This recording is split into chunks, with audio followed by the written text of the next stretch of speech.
ကျွန်တော်ဒီကစာရိုက်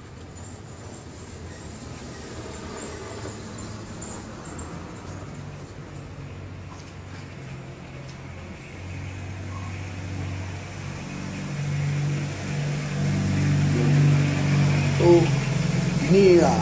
ခြေလေးလုံးခန္ဓာပေါ့နော်ခြေလေးလုံးခန္ဓာဆိုတာခြေလေးလုံးနေ့ဆိုတာ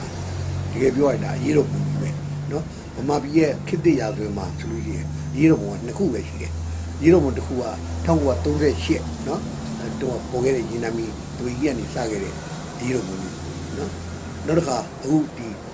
1988မှာပေါ်ခဲ့တဲ့ရေးတော်ပုံပေါ့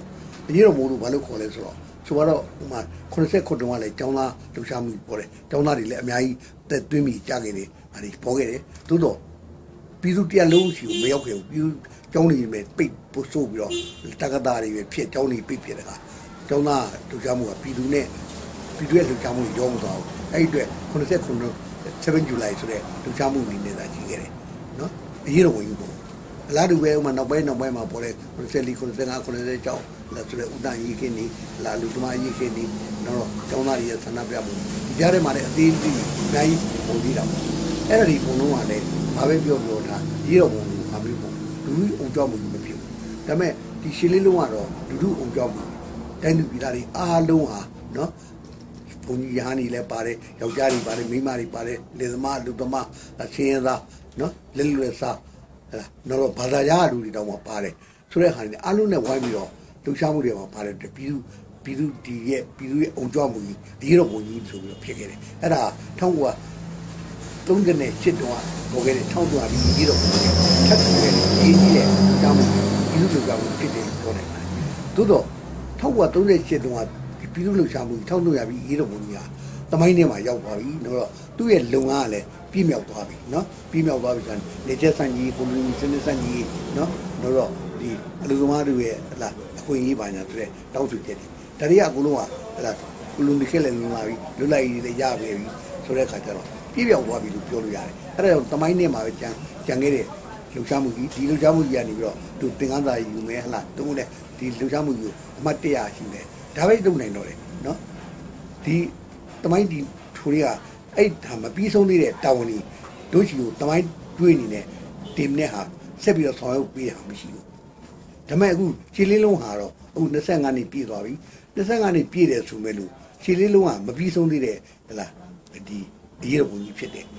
ဒီရေးတော်ဝင်ကြီးကနေလုပ်ခဲ့တဲ့တာဝန်ကြီးဖြစ်တဲ့ဒီမိုစီတူခွင့်နော်နောက်တစ်ခါတိုင်းသားစီလုံးညီညွတ်ရေးဆိုတဲ့ပြည်တော်စုပေါ့နော်ပြည်တော်စုစစ်မှန်တော့ပြည်တော်စုပေါ်ဆောင်ရေးဆိုတာမပြီးဆုံးသေးဘူးအဲ့တော့မပြီးဆုံးသေးတဲ့ဟာတွေဘုံကအဲ့ဒီရေးတွေရဲ့အဓိကတော့ချက်ဖြစ်တဲ့စကလုံးကဘာလဲဆိုတော့ဒေါ်စန်းပြည်သုံးမှုတဲ့စကလုံးနော်ဒီဒေါ်စန်းပြည်ဒီ1988နော်ဒီအိုးလန်26ရက်နေ့ဒီ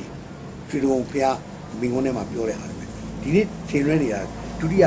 လွတ်လပ်ရေးတိုက်ပွဲဆိုတဲ့အတိုင်းပဲဒါဒုတိယလွတ်လပ်ရေးတိုက်ပွဲဆိုတဲ့စကားခရကြဆုံးပဲခုနပြောခဲ့တဲ့ဒီမိုစီလူခွေဟလာတိုင်းသားစီလူကြီးပြည်တော်ကြီးဆိုတာဒီ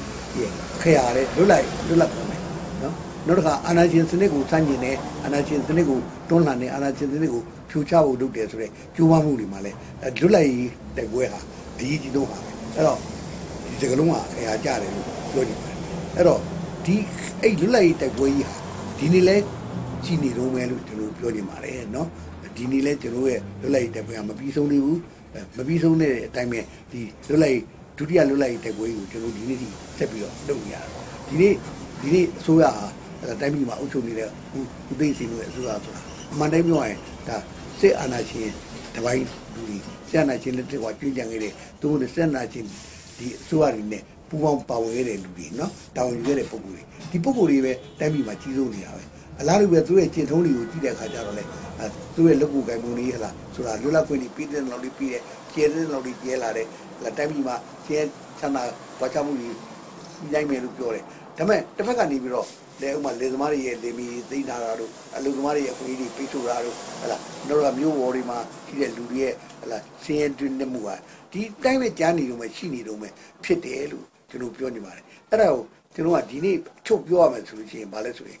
ကျွန်တော်တိုင်းပြည်မှာဒီနေ့ဟာ ကျွန်တော်လွတ်လပ်ခွင့်ဆိုတာအပြည့်စုံမရသေးပါဘူးဟုတ်လားခုနပြောတဲ့ဒုတိယလွတ်လပ်ရေးတိုက်ပွဲတောင်းဝင်လည်းမပြီးဆုံးသေးဘူးအလားတူပဲဒုတိယလွတ်လပ်ရေးတိုက်ပွဲရဲ့အောက်ခြေမှာရှိနေတဲ့အောက်မှာရှိတဲ့ဟုတ်လားအမျိုးသားဒီပါမလဲကျွန်တော်ဒီမိုစီရေးတို့နော်လူခွေရရှိပြီးွားရေးတို့နောက်ကတိုင်းသားစီလုံးမျိုးရေးတို့ဟုတ်လားစစ်မှန်တော့ဒီမိုစီတိဆောက်ရေးဆိုတဲ့လုပ်ငန်းတွေကတောင်းဝင်ကြမြဲကြနေသေးတယ်လို့ကျွန်တော်ပြောနေပါတယ်အဲ့တော့ကျွန်တော်က88အရေးတော်ဘုံကြီးရဲ့တမိုင်းကျွေးတောင်းဝင်ကျွန်တော်ဒီနေ့ဒီရှိနေတယ်မပြည့်စုံသေးဘူးမပြည့်စုံသေးဘူးတောင်းရှင်းလေးလုံးမှာကျွန်တော်ဒီနေ့လွတ်လပ်ကလေးအခမ်းအနားတွေပဲကျင်းပနိုင်တယ်ဟလာဘာညာဆိုုံနဲ့ကျွန်တော်ကကျင်းတတ်မနေပါနဲ့ကျွန်တော်ဒီဟာဟလာပျော်ရွှင်နေဖို့အချိန်မဟုတ်သေးဘူးကျွန်တော်ကတာဝန်ကြီးကြီးကြံနေတယ်ဒီသမိုင်းတာဝန်ကြီးကိုဆက်ပြီးတော့ကျွန်တော်တဲပိုးသွားအောင်မယ်အဲ့ဒါဘယ်နည်းကြာမယ်ဆိုတာကျွန်တော်မသိဘူးလို့ပဲကျွန်တော်ပြောနေပါတယ်အဲ့တော့ဒီကာလအတွင်းမှာခြေလင်းကစိတ်ဓာတ်အနေနဲ့တော့စိတ်ဓာတ်ကိုလက်နဲ့အနေနဲ့ကြိုက်ဆွဲပြီးတော့ကျွန်တော်ရှိနေအောင်ပါပဲလို့ကျွန်တော်ပြောနေပါတယ်ခြေလင်းလုံးကကျွန်တော်လက်မော်တွေထွက်ပြီးတော့လက်သီးလက်မော်တွေတန်းခဲ့တယ်လက်သီးဆုပ်ခဲ့တယ်တောင်းဆိုချက်တွေကြွေးကြော်သားတွေကြွေးကြော်ခဲ့တယ်ဒါမျိုးတွေကျွန်တော်လုံနိုင်တဲ့အခြေအနေရှိကောင်းမှတော့ရှိမယ်ဒါပေမဲ့အနည်းဆုံးတော့ဒီခြေလင်းလုံးစိတ်ဓာတ်ဆိုတာကိုတော့ကျွန်တော်လက်နဲ့အနေနဲ့ကြိုက်ဆွဲပါမယ်ဒီနေ့ဒီလည်းကြိုက်ဆွဲရမယ်ဒီနေ့ဒီလည်းအဲ့ဒီလက်နဲ့ကိုကျွန်တော်ဆက်ပြီးတော့ကျင့်သုံးသွားရမယ်အဲ့ဒါကျွန်တော်ရဲ့မပြီးဆုံးသေးသောဒုဒလွတ်လပ်ရေးတိုက်ပွဲကိုဆက်လက်ပြီးတော့ဆင်နွှဲနေအောင်မယ်ကာလပဲဖြစ်တယ်လို့ကျွန်တော်ပြောချင်ပါတယ်အဲ့ဒီဟာတိုက်ပွဲမှာကျွန်တော်ကြိုက်ဆွဲရမယ်လက်နဲ့ကခြေလင်းလုံးစိတ်ဓာတ်ပဲဖြစ်တယ်ခြေလင်းလုံးမှာစိတ်ဓာတ်ဆိုတာညွတ်တဲ့စိတ်ဓာတ်နော်ဒါပြီးတော့မတရားမှုတွေကိုဆန့်ကျင်တဲ့စိတ်ဓာတ်နော်ဖိနှိပ်မှုတွေကိုအခါနဲ့စိတ်ဓာတ်နော်ဒါပြီးတော့ဆရာနာရှင်စနစ်လိုဟလာဒီစစ်တပ်တို့ဘာလို့ကကျွန်တော်လက်နဲ့ကြီးစိုးပြီးတော့ဖိနှိပ်တယ်ကြုတ်ကျတဲ့အားတွေတွန်းလှန်တဲ့စိတ်ဓာတ်နော်အဲ့ဒီလိုစိတ်ဓာတ်နဲ့ကျွန်တော်လှုပ်သွားမှာပဲအဲ့ဒီစိတ်ဓာတ်တွေကိုကျွန်တော်ကျင့်သုံးတဲ့နေရာမှာနော်ဒီနေ့တိုင်းပြည်မှာအခရာကြဆုံးတဲ့ဖိနှိပ်မှုလက္ခဏာရဲ့ဟလာတကယ်ဟိုရင်းရဒီလက္ခဏာကြီးကဘာလဲဆိုလို့အခြေ2008အခြေခံဥပဒေပဲဖြစ်ပါတယ်အဲ့တော့ဒီအခြေခံဥပဒေကိုဖြစ်သေးရေးသို့မဟုတ်ဒီအခြေခံဥပဒေကိုတက်နေတာဒီမိုစီလာဒီစံကြီးစံကျုံးနဲ့အကိုက်ကြီးလာကမ္ဘာစံကြီးစံကျုံးနဲ့အကိုက်ကြီးပြောင်းပြုရင်ပြောင်းလဲဆိုတာဒါတွေလုပ်ရမယ်နောက်တစ်ခုကတစ်ဖက်ကနေပြန်ကြည့်ရင်လည်းကျွန်တော်တိုင်းပြည်မှာဒီနေ့ရှိနေတဲ့ပုံစံနဲ့တော့မဖြစ်ဘူးတိုင်းသားပြည်သူအားလုံးတညီတည်းနဲ့ရပ်တည်နိုင်မဲ့ဖက်ဒရယ်ဒီပြည်တော်စုလိုဟာမျိုးဖန်တီးဆိုတဲ့တာဝန်ရှိပါတယ်အဲ့တော့ကျွန်တော်အဓိကပြောနေတာတော့ဒီနေ့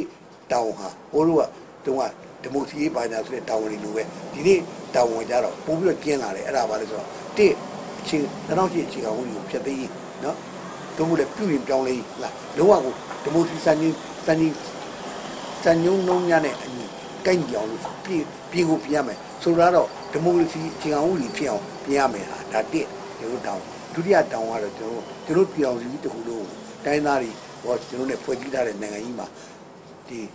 ီကျွန်တော်ရဲ့ဒီနိုင်ငံတော်ကြီးကိုကျွန်တော်ကဖက်ဒရယ်ပုံစံနဲ့ဒီဖွဲ့စည်းပဲဖြစ်တယ်လို့ပြောမယ်အဲ့ဒီမှာလည်းအညာခုနပြောလို့ဒုတိယလွတ်လပ်ရေးတိုက်ပွဲဆင်နွှဲတယ်ဆိုတဲ့လွတ်လပ်ခွင့်တိုက်ပွဲကြီးဆက်ပြီးတော့ဂိုင်ဆွဲသွားဖို့ပဲဖြစ်ပါတယ်လို့ကျွန်တော်ပြောပါတယ်အဲ့ဒါအဲ့လိုဂိုင်ဆွဲတဲ့နေရာမှာဒီကြီးလုံးကျွန်တော်ရဲ့တောင်းဝန်ကျွန်တော်ရဲ့ကျင့်သုံးရမယ်ကျင့်ဝတ်ဟာပါတယ်ဆိုတော့ညီညွတ်ရေးပဲဖြစ်ပါတယ်ညီညွတ်ရအကြီးကြီးဆုံးပဲဖြစ်တယ်လို့ကျွန်တော်ပြောချင်ပါတယ်အထူးသဖြင့်ကတော့ဒီပြည်ပမှာရောက်နေတဲ့ဗမာများဆိုလို့ရှိရင်ဒီခြေလေးလုံးတောင်ကပိုးတောင်ကြီးတယ်လို့ပြောမှာဆိုတော့သူတို့ခံစားချက်ကလည်းရှင်းပြောရင်ခြေလေးလုံးကထောင်ထဲဒီပြည်ထဲမှာရှိတဲ့လူတွေကထောင်ထဲကြားပြီးတော့ရှိတယ်ပြည်ပမှာရောက်တယ်ဆိုတဲ့လူတွေကလည်းဟဲ့လားပြည်တွင်းနဲ့ကင်းကွာပြီးတော့နေရတယ်ဆိုတာဒီနည်းအားဖြင့်တော့အဝေးဟိုဗမာစကားကြီးတယ်အဝေးခေါ်တောင်းတယ်ဆိုတာမျိုးလို့နော်သူတို့ရဲ့ဒီတိုက်ပွဲကြီးကအဝေးကိုပို့ပြီးတော့အဝေးမှာထောင်ကြတယ်လို့ဖြစ်နေတာလေဖြစ်ပါတယ်အဲ့တော့ပြည်ပရောက်တဲ့လူတွေအနေနဲ့ကလည်းပို့ပြီးတော့မှလာစီးလုံးညွန့်နဲ့ဟလာပို့ပြီးတော့ဒီစိတ်တဏှိထန်ကြီးနဲ့ဒီခုနပြောခဲ့တဲ့ဒီချီအောင်မှုဖြစ်သေးနော်နောက်တော့ဒီ2008ချီအောင်မှုဖြစ်သေးသူကလည်းပြင်ဆင်ပြောင်းလဲနောက်တစ်ခုကတော့ဖက်ဒရယ်ပြည်တော်စုပေါ်ထုံးအောင်လုပ်ကြီးဖြစ်ပါတယ်အဲ့ဒီအဓိကခရကြဆုံးတိုက်ပွဲခေါ်တာတိုက်ပွဲဆောင်မှုကတိုက်ပွဲကြွကြော်တာပါလို့ဆိုတော့ဒုတိယလွတ်လပ်ရေးတိုက်ပွဲကြီးကိုဆက်လက်ပြီးတော့ဆင်နွှဲဖို့ပဲဖြစ်ပါတယ်လို့ပြောချင်ပါတယ်ခင်ဗျာကျေးဇူးတင်ပါတယ်